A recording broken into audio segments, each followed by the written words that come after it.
Это актуальное интервью в студии Александр Хавренко. В Якутске в СФУ начался национальный конгресс с международным участием под названием «Экология и здоровье человека на севере».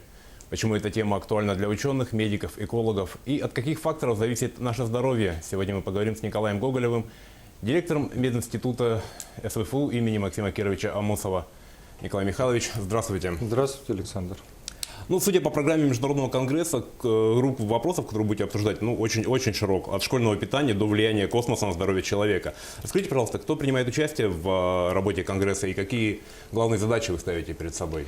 В работе конгресса у нас запланировано более 60 площадок. В нем участвуют ученые медики, ученые-экологи, другие специальности, которые имеют влияние на здоровье человека.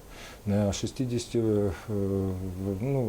рамках 60 площадок у нас запланированы не только научные проблемы, но и школы для практикующих врачей, олимпиады для студентов. И охватывает очень большое количество людей для обсуждения проблем именно экологии и здоровья человека на севере. А почему тема экологии, здоровья и адаптации человека в условиях севера сегодня так актуальна?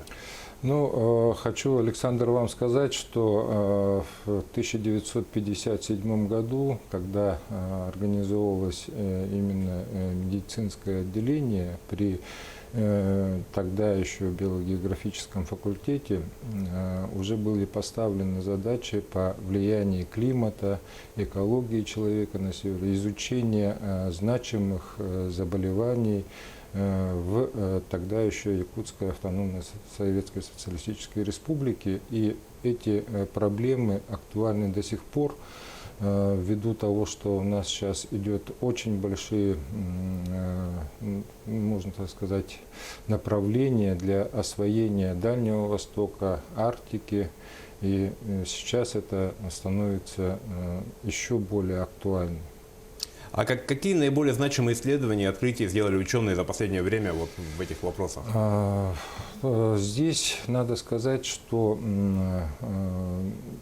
те вопросы с 1957 года, которые изучались учеными Якутии, Сибирского отделения Академии наук и в целом российской медицинской науки, сейчас не только просто констатация фактов, но еще развитие новых медицинских технологий, таких как генетика, клеточные технологии.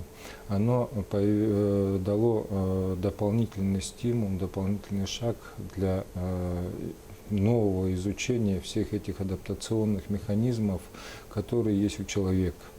И кроме того, экологи дают определенные задачи в том отношении, что люди сейчас понимают, идет дискуссия большая, идет потепление или наоборот похолодание. И для того, чтобы дать человечеству новые направления изучения и в последующем иметь под собой научную основу, как лучше адаптироваться к тем или иным условиям.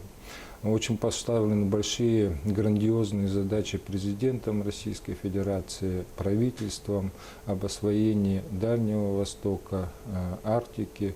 И в этом отношении есть очень большая задача для того, чтобы подготовить нас к тем или иным изменениям и как лучше адаптироваться.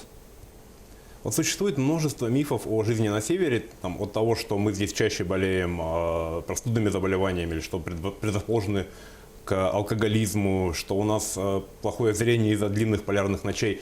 Что из этого правда, а какие мифы все-таки выдумка? Четко разграничить мифы и реальности тут невозможно, потому что сейчас ученые мира и медики, мы думаем, что Есть определенная часть, которая зависит именно от медицины. Никому не секрет, что всего 30% здоровья человека зависит именно от здравоохранения, именно от медицины. Остальное зависит именно от социальных, климатических условий. Ну, например, возьмем ОРЗ, острое респираторное заболевание. Конечно, влияние холода на респираторные пути, респираторные – это дыхательные пути, или человеку дышать при оптимальной температуре 20 градусов, или при минус 50, а иногда и до 60 градусов – это две разные вещи. И имеются, конечно, защитные механизмы человека. Люди сейчас, есть такая хорошая поговорка: сибиряк – это не тот, который привык к этим условиям, а тот, кто хорошо одевается. Кроме того, что есть веками уже созданные людьми определенные методы защиты от холода, но кроме того и есть образ поведения человека в тех или иных условиях. Алкоголизм есть, можно так сказать, ученые видят определенные гены, которые или какие-то предрасположенности в том, что выработка защитных механизмов в виде алкоголя, дегидрогеназа и так далее. Но очень хорошая поговорка есть, что нет того человека, который бы победил алкоголь.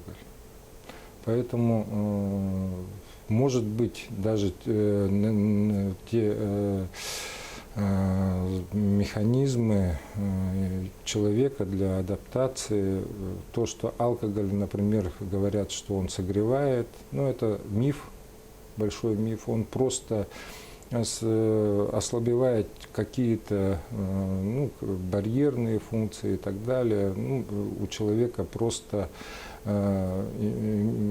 уменьшается способность трезво оценивать состояние, и это действительно миф. Алкоголь – это страшный бич не только северян, но и, по-моему, всего человечества и мира, поэтому люди, если даже мы не говорим об алкоголе, потребляют и наркотики, и другие вещи. Это, можно так сказать, бич новой цивилизации, убыстрение прогрессии и так далее ведет к тому, чтобы сбросить те или иные нервные стрессы и так далее. Вот в последнее время в республике очень много открывается промышленных предприятий, работает промышленность.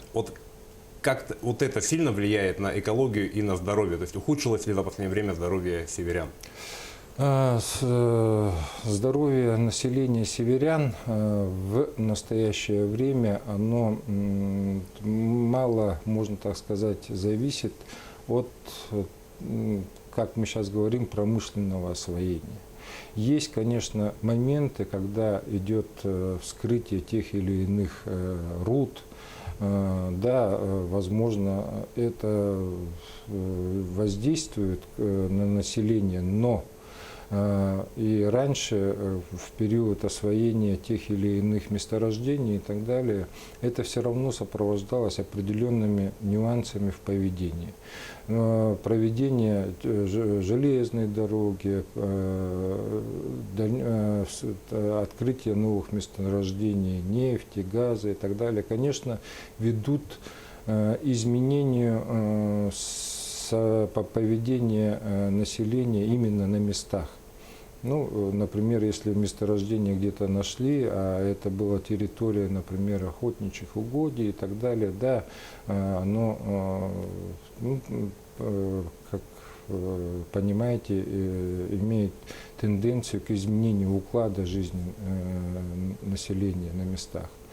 И именно четкого такого воздействия на те или иные именно влияние там, химических реагентов, каких-то физических факторов. Над этим работают и наш медицинский институт, над этим работает и Сибирское отделение науки, Российская академия наук. Это очень сильно мониторируется, каких-то значимых таких сдвигов нет. Кроме того, скажу, что в Якутии продолжительность населения за буквально эти 10 лет уже увеличилась до 71,75 средняя продолжительность жизни. Мгм.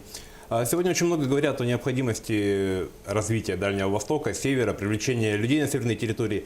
На ваш взгляд, какие меры надо предпринимать для того, чтобы люди сюда приехали, и людям, которые сюда приедут, что надо в первую очередь делать?